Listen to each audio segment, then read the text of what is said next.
अजमेर शरीफ के तारा गढ़ में हज़रत सैयद मीरा हुसैन रहमतुल्लाह अलैह की दरगाह के आगे ये जो पेड़ आप देख रहे हैं, इस पेड़ के फल खाने से अल्लाह बे औलादों को जो है औलाद नसीब फरमाता है। और ये देखिए, ये जो है घोड़े की मज़ार है। ये जो है हज़रत सैयद मीरा हुसैन रहमतुल्लाह अलैह का घोड़ा था, तो ये उसकी मज़ार शरीफ बनाई गई है। और ये देखिए सैयद मीरा हुसैन की बारगाह में ये सफ़ेद रंग का खूबसूरत सा घोड़ा, और इसकी यहाँ पे सवारी भी करवाई जाती है। अजमेर शरीफ गरीब नवाज़ की दरगाह में जो देग बनाए गए हैं, जहाँ पर नियाज़ें वगैरह डाली जाती हैं, यहाँ पर भी 3 बड़े देग हैं इस दरगाह में भी। मेन दरगाह में एंटर होते वक्त जो है ये बुलंद दरवाज़ा है, जो कि अकबर बादशाह ने बनवाया था उस ज़माने में, और काफ़ी बड़ा दरवाज़ा है। और ये देखिए माशाअल्लाह ऊपर से कितनी खूबसूरत ये दरगाह शरीफ नज़र आ रही है। और दरगाह शरीफ के बाजू में जो है सारा अजमेर शरीफ का ये खूबसूरत मंजर भी आप देख सकते हैं। इस वीडियो में आप तमाम दरगाह की ज़ियारत और हज़रत की मज़ार शरीफ की भी ज़ियारत और साथ ही साथ हज़रत की हिस्ट्री भी इंशाअल्लाह सुनेंगे। मुअज़्ज़ज़ नाज़रीन, अस्सलामु अलैकुम वरहमतुल्लाहि वबरकातुहू। मैं आप नाज़रीन, इस वीडियो में आप देखने वाले हैं अजमेर शरीफ में मौजूद एक फेमस दरगाह शरीफ, जिसे तारागढ़ कहते हैं। तारागढ़ नामी एक पहाड़ों के ऊपर एक बस्ती है, वहाँ पर यह दरगाह शरीफ मौजूद है। और जिस लोकेशन में यह दरगाह शरीफ मौजूद है, देखने के लायक है। बड़ा ही खूबसूरत लोकेशन है। इस पहाड़ के ऊपर से पूरा अजमेर शरीफ बड़ा ही खूबसूरत मालूम होता है। साथ ही साथ ये अल्लाह के वली जिनकी आप जियारत करने वाले हैं, जिनकी मज़ार शरीफ और जिनकी दरगाह शरीफ की आप जियारत करने वाले हैं, ये भी बहुत ही पाए के बुजुर्ग गुजरे हैं। तो चलिए इस वीडियो में तारागढ़ की दरगाह की हिस्ट्री और करामतें हम जानने की कोशिश करते हैं। तो इस वीडियो में एंड तक बने रहिए, हम लोग आगे मिलते हैं। नाज़रीन, अजमेर शरीफ में सरकार गरीब नवाज रहमतुल्लाह अलैह की दरगाह से तारागढ़ की पहाड़ी पर जाने के लिए 2 रास्ते हैं। एक रास्ता पैदल होते हुए जाता है, एक रास्ते पर रोड बनाया गया है जहां से ऑटोज या दूसरी सवारियां जाती हैं। अगर आपको पैदल जाना है तो काफ़ी कठिन रास्ता है। ऊपर चढ़ने के लिए आपको तकरीबन 3-4 किलोमीटर या उससे कम या ज़्यादा आपको चढ़ कर के जाना पड़ेगा, और काफ़ी घंटे भी आपको लगने वाले हैं। 3-4 आवर तो इंशाल्लाह लग ही जाएंगे। और जो है ये काफ़ी कठिन रास्ता है। अगर आपके पास वक्त है तो आप जा सकते हैं, लेकिन हम लोगों ने जो है अपने लिए जो है कम था, दरबार काफ़ी ज़्यादा थे, और आपको भी ज़्यादा से ज़्यादा दरगाहों की हमें ज़ियारत भी करवानी है। बहरहाल नाज़रीन, आप हज़रत सैयद मीरा हुसैन रहमतुल्लाह अलैह की हिस्ट्री सुने, उससे पहले एक और बुजुर्ग के बारे में आपको सुनना पड़ेगा, तभी आपको ये मुकम्मल बात समझ में आएगी। उन वली का नाम है हज़रत रोशन अली दरवेश रहमतुल्लाह अलैह। आप जो है मुल्क सिस्तान के रहने वाले थे, और आप दीन इस्लाम की तबलीग और इशाअत के लिए हिंदुस्तान तशरीफ लाए थे। और जब आप हिंदुस्तान तशरीफ लाए तो यहाँ पर कलमा पढ़ने वाला कोई नहीं था, और यहाँ की हालात को देख करके आप बड़े ही गमज़दा हो गए। फिर आपने दीन इस्लाम की तबलीग और इशाअत का काम शुरू किया। काफ़ी बीमार लोगों को आपकी दुआ से अल्लाह ने शिफा दी, जिसकी वजह से आपकी शोहरत बढ़ने लगी और लोग आपके पास आने लगे। एक दिन बादशाह ने आपको अपने दरबार में बुलवाया, और उस राजा ने जो है आप पर जुल्म किया और आपकी शहादत की उंगली काट दी। और ये करने के लिए राजा की बेटी जो एक जादूगर थी, उस जादूगर लड़की ने राजा को ये करने के लिए कहा था। बहरहाल नाज़रीन, हज़रत पर जुल्म सितम किए गए और आपको दीन इस्लाम की तबलीग व इशाअत करने से रोका गया, और हज़रत तन्हा यहाँ पर आए थे। तो फिर ये तमाम चीज़ें देख कर के आप मदीना शरीफ वापस गए, और नबी सल्लल्लाहु अलैहि वसल्लम के रोज़े के आगे खड़े होकर के इल्तिजा करते हैं और मदद मांगते हैं, या रसूलुल्लाह मुझ पर जुल्म किया गया, मैं आपकी दीन की तबलीग के लिए वहाँ पर गया था और मुझ पर जुल्म हुआ है, आप मेरी मदद करें। तो फिर सरकार सल्लल्लाहु अलैहि वसल्लम ने आपको बशारत दी कि तुम ईरान में मशहद नामी शहर में चले जाओ, वहाँ पर मेरा शहजादा मौजूद है, जिनका नाम है हज़रत सैयद मीरा हुसैन रहमतुल्लाह अलैह, जो कि सरकार ही के नस्ल से आप ताल्लुक़ रखते हैं। तो वहाँ पर चले जाओ, वो आपकी मदद करेंगे। तो सरकार के हुक्म पर हज़रत रोशन अली दरवेश जो हैं ईरान में मशहद शहर पहुँचते हैं, वहाँ पर जाते हैं और हज़रत सैयद मीरा हुसैन रहमतुल्लाह अलैह से मुलाकात करते हैं। नाज़रीन, रोशन अली दरवेश रहमतुल्लाह अलैह जब वहाँ पर पहुँचे तो क्या मामले हुए, इससे पहले आप ये समाअत कर लें कि हज़रत सैयद हुसैन जो हैं, यानी हज़रत मीरा सैयद हुसैन रहमतुल्लाह अलैह कौन हैं, आपकी शख्सियत क्या है। नाज़रीन, आप जो हैं मुल्क ईरान में मशहद नामी शहर में रहा करते थे, और इसीलिए आपके नाम के साथ मशहदी भी लगाया जाता है, क्योंकि आप मशहद के रहने वाले थे। اور آپ کا مکمل نام جو ہے حضرت میرا سید حسین خنگ سوار مشہدی رحمۃ اللہ علیہ ہیں۔ ناظرین، حضرت سید میرا حسین رحمۃ اللہ علیہ ایک تقوی پرہیزگار بزرگ تھے، اپنے وقت کے ایک پہنچے ہوئے اللہ کے ولی تھے۔ آپ ایک عالم باعمل تھے اور شریعت کی پابندی کیا کرتے تھے۔ اسی زمانے میں دور دور تک جو ہے آپ کی شہرت پھیلی ہوئی تھی، لوگ آپ کی زیارت کرنے کے لیے دور دور سے آتے، آپ سے دعائیں لیتے۔ آپ حضرت میرا سید حسین رحمۃ اللہ علیہ حضور نبی کریم صلی اللہ علیہ وسلم کی آل سے اور حضرت علی رضی اللہ تعالیٰ عنہ کی اولاد میں سے ہیں۔ ناظرین، جب حضرت روشن علی درویش رحمۃ اللہ علیہ حضرت سید میرا حسین رحمۃ اللہ علیہ سے ملاقات کرنے کے لیے پہنچے تو اس وقت جو ہے حضرت سید میرا حسین رحمۃ اللہ علیہ کی شادی طے ہو گئی تھی، اور آپ کی شادی جو ہے خواجہ سید علی کی بیٹی بی بی سارہ خاتون سے طے ہوئی تھی، اور جس وقت آپ پہنچے تو نکاح کا وقت یا نکاح کے دن کا وقت تھا۔ پھر حضرت روشن علی درویش رحمۃ اللہ علیہ اپنے سارے حالات بیان کرتے ہیں۔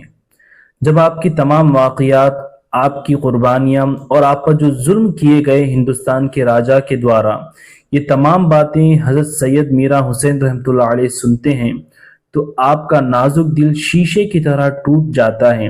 پھر حضرت سید میرا حسین رحمۃ اللہ تعالی علیہ حضرت روشن علی درویش سے فرماتے ہیں کہ اے میرے بھائی، آپ مت گھبرائیے، میں آپ کی مدد کرنے کے لیے ضرور آؤں گا، اور میرے آقا صلی اللہ علیہ وسلم نے بھی مجھے بشارت دی ہے کہ جب آپ یہاں پر آئیں تو میں آپ کی مدد ضرور کروں۔ دیکھیے، ابھی یہاں پر میری شادی کا ماحول ہے، لیکن آپ جس فریاد کو لے کر کے یہاں پر آئے ہیں، یہ فریاد بڑی ضروری ہے۔ حضرت روشن علی درویش رحمۃ اللہ علیہ نے یہ عرض کی تھی کہ حضور، ہندوستان میں بڑی ہی بری حالت ہے، وہاں پر جادوگری یعنی جو کالا جادو کیا جاتا ہے، لوگوں کو ڈرایا جاتا ہے، دھمکایا جاتا ہے اس جادو کے زور پر، اور ساتھ ہی ساتھ وہاں کے لوگ جو ہیں بہک چکے ہیں، اللہ کے سوا غیر اللہ کی عبادتوں میں لگے ہوئے ہیں۔ حضور، جب تک آپ وہاں پر نہیں آئیں گے، وہاں پر میری مدد اور دین کی آبیاری نہیں ہو سکتی۔ تو یہ تمام باتیں حضرت سید میرا حسین رحمۃ اللہ علیہ سماعت کرتے ہیں، اور پھر فرماتے ہیں کہ دیکھیے، یہ میری شادی کا معاملہ ہے، لیکن یہ جو آپ یہاں پر فریاد لے کر کے آئے ہیں، یہ بڑی ہی اہم اور ضروری ہے۔ میں ابھی میری اس شادی کو ملتوی کر دیتا ہوں، یعنی تھوڑے دن کے لیے روک دیتا ہوں، میں ابھی آپ کے ساتھ جانے کے لیے تیار ہوں، اور میرے نانا کے دین کو پھیلانے کے بعد ہی میں یہ شادی کرنے کے لیے واپس آؤں گا۔ اللہ اکبر۔ پھر آپ اپنے چند غازیان کو تیار کرتے ہیں، کیونکہ حضرت میرا حسین رحمۃ اللہ علیہ کو اندازہ ہو گیا تھا کہ ہم جہاں پہ جا رہے ہیں وہاں پر جنگ بھی ہو سکتی ہے، اس لیے آپ نے اپنے ساتھ جو ہے محمد تقی اور محمد نقی اور سید وجیہ الدین مشہدی اور حضرت سید علی حمدانی رحمۃ اللہ تعالی علیہ، اور ان کے ساتھ ساتھ اور بھی کئی سارے غازیان اسلام کو، کئی سارے لوگوں کو آپ نے جمع کیا۔ پھر آپ جو ہے ہندوستان کے لیے روانہ ہوئے۔ ناظرین، اس واقعے میں ہم آگے بڑھیں اس سے پہلے آپ یہ سن لیں کہ تمام واقعات، تمام ہسٹری میں جو آپ کو سنا رہا ہوں، یہ کن کتابوں کے حوالے سے میں آپ کو بیان کر رہا ہوں۔ پہلی کتاب ہے سیرت خواجہ غریب نواز رحمۃ اللہ علیہ، دوسری کتاب ہے معین ارواح، تیسری کتاب ہے تاریخ فرشتہ، ایک اور کتاب ہے گلدستہ خنگ سوار۔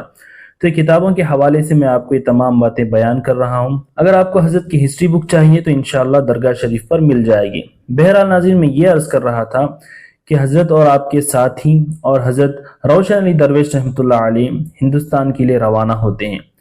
اب کس سال میں آپ لوگ ہندوستان کے لیے روانہ ہوئے، اس میں تھوڑا سا اختلاف ہے۔ چند کتابوں میں آیا ہے کہ 1391 ہجری یعنی 391 ہجری اسلامک ایئر، اور چند کتابوں میں آیا ہے کہ 404 ہجری یعنی 404 ہجری اسلامک ایئر میں آپ لوگ ہندوستان کے لیے روانہ ہوئے تھے۔ لیکن ان تاریخوں سے اگر آپ حساب لگائیں تو آج 1444 یعنی 1444 ہجری چل رہی ہے، تو آپ حساب لگا کر کے دیکھ لیں کہ آپ کو ہندوستان آئے ہوئے 1050 سال سے زیادہ عرصہ ہو گیا ہے۔ اللہ اکبر، یعنی آپ 1050 سال پہلے ہی حضرت سید میرا حسین رحمۃ اللہ علیہ اور حضرت روشن علی درویش اور آپ کے ساتھی جتنے بھی ہیں، 1000 साल पहले ही हिंदुस्तान आकर के आप लोगों ने दीन की तबलीग की थी। जब हजरत मीरा हुसैन रहमतुल्लाह अलैह हिंदुस्तान तशरीफ लाए तो आने के फौरन बाद ही आपने यहाँ पर दीन इस्लाम की तबलीग और इशाअत का काम शुरू कर दिया। आपने लोगों को बताया कि तुम लोग जो पत्थर की मूर्तियों की पूजा करते हो, ये ना तुम्हारा भला कर सकती हैं ना तुम्हारा बुरा कर सकती हैं। एक अल्लाह की इबादत करो जिसने सारी कायनात को पैदा किया है, वही हमारा मालिक है और उसी ने हमें पैदा किया है। और आखिरी नबी मोहम्मद सल्लल्लाहु अलैहि वसल्लम पर ईमान लाओ, वो अल्लाह के रसूल हैं, और कलिमा पढ़ो। आपकी बातें लोग सुनते, कई सारे लोगों ने आपकी बातों को सुनकर के दीन इस्लाम को कबूल किया, और साथ ही साथ हज़रत सैयद मीरा रहमतुल्लाह अलैह की कई सारी करामतें भी इस सफ़र के दौरान ज़ुहूर में आई। जो ला इलाज बीमारी थी, ऐसे बीमार लोगों को आपकी दुआओं से अल्लाह ने शिफा नसीब फरमाई। जो बे औलाद औरतें थीं, आपकी दुआओं से अल्लाह ने उन औरतों को औलाद नसीब फरमाई। आपकी तलवार की भी एक करामत थी, यानी आपके फैज़ से आपकी तलवार में अल्लाह ताला ने एक ऐसी ताकत दी थी कि आप अपनी तलवार की नोक से जो है जमीन पर मारते तो वहां से पानी का चश्मा जारी हो जाता। सुभान अल्लाह। असल में ये करामत भी हजरत सैयद मीरा हुसैन रहमतुल्लाह अलैहि की है और ये अल्लाह की कुदरत भी है। बहरहाल नाज़रीन, आपकी कई सारी करामतें हैं और चंद करामतें जो हैं आपने सुनी हैं। जब हजरत सैयद मीरा हुसैन रहमतुल्लाह अलैहि दीन की तबलीग करते हुए अजमेर शरीफ पहुंचे, और अजमेर का तारागढ़ का जो किला है, जो यहाँ का फोर्ट है, इसी में वो जालिम राजा और उसकी जादूगर बेटी रहा करते थे ताकि वो हिफाजत से रह सकें। तो आप और आपके साथी तारागढ़ की इस पहाड़ी पर आते हैं और आपकी ये नीयत थी कि सबसे पहले राजा को समझाएंगे और उसे भी दीन की दावत देंगे, और जो बुरे काम कर रहा है उसे रोकेंगे। लोगों पर जुल्म करते हुए जो वो अपनी जिंदगी गुजार रहा है उसे लोगों पर जुल्म करने से भी रोकेंगे। तो ये हजरत की नीयत थी। जब आप ऊपर तशरीफ लाए तो वो राजा आपको देख ही रहा था, तो उस राजा ने फौरन अपने लश्कर को, अपने सिपाहियों को हुक्म दिया कि इन लोगों पर हमला कर दो और इन सब लोगों को कत्ल कर दो। तो हजरत को मजबूरन तलवार उठानी पड़ी और उन लोगों से जंग करनी पड़ी।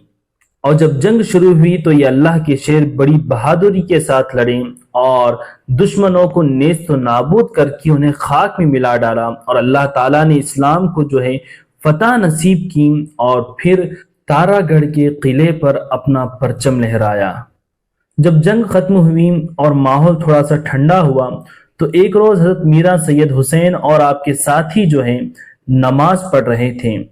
तो फिर वो राजा अपने साथियों को लेकर के पीछे से आता है और तमाम लोगों पर नमाज की हालत में हमला कर देता है, और नमाज ही की हालत में हजरत सैयद मीरा हुसैन रहमतुल्लाह अलैह और आपके साथियों को शहीद कर दिया जाता है।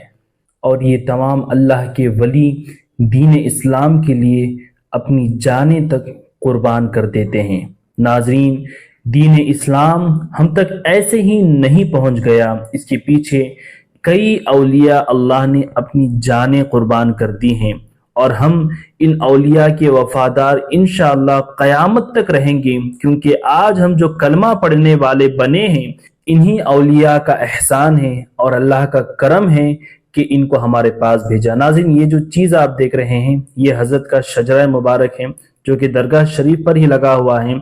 आप इसे भी जो है पॉज करके पढ़ सकते हैं। और ये जो मज़ार शरीफ आप देख रहे हैं यही मज़ार शरीफ हज़रत मीरा सैयद हुसैन रहमतुल्लाहि ताला अलैह की है। और वो बुजुर्ग जो हज़रत सैयद मीरा हुसैन रहमतुल्लाह अलैह को यहाँ पर लेकर के आए थे, जिनका नाम मैंने बताया था हज़रत रोशन अली दरवेश रहमतुल्लाह अलैह, तो यही मज़ार हज़रत रोशन अली दरवेश रहमतुल्लाह अलैह की है। और हज़रत रोशन अली दरवेश रहमतुल्लाह अलैह की मज़ार शरीफ के बाजू ही में ये पेड़ मौजूद हैं, जिसके बारे में ये बात मशहूर व मारूफ है कि इस पेड़ का जो फल है इसके खाने की वजह से जो बे औलाद हैं अल्लाह ताला उन्हें औलाद अता फरमाता है, और इसको गूंडी का दरख्त कहते हैं।